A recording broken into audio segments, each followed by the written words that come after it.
So my name is Mina, and I'm going to show you how to make a kid's Pilates machine.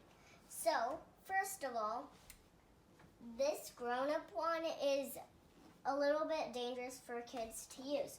One, because it slides and you could chomp your whole finger off.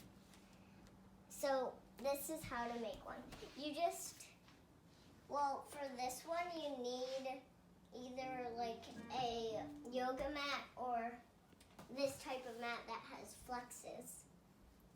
For the yoga mat, you would take the yoga mat and put it up against something with part of it sticking up like this one. On this one, you would just make it, bend it, and push it against something. And then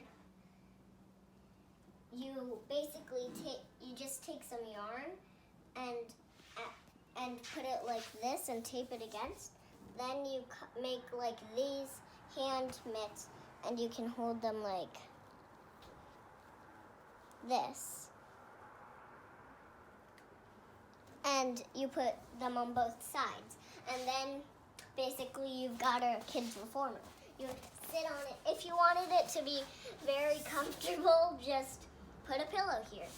I think it's best when it's not as comfortable because you stretch your muscles. And there you go. Kids reformer.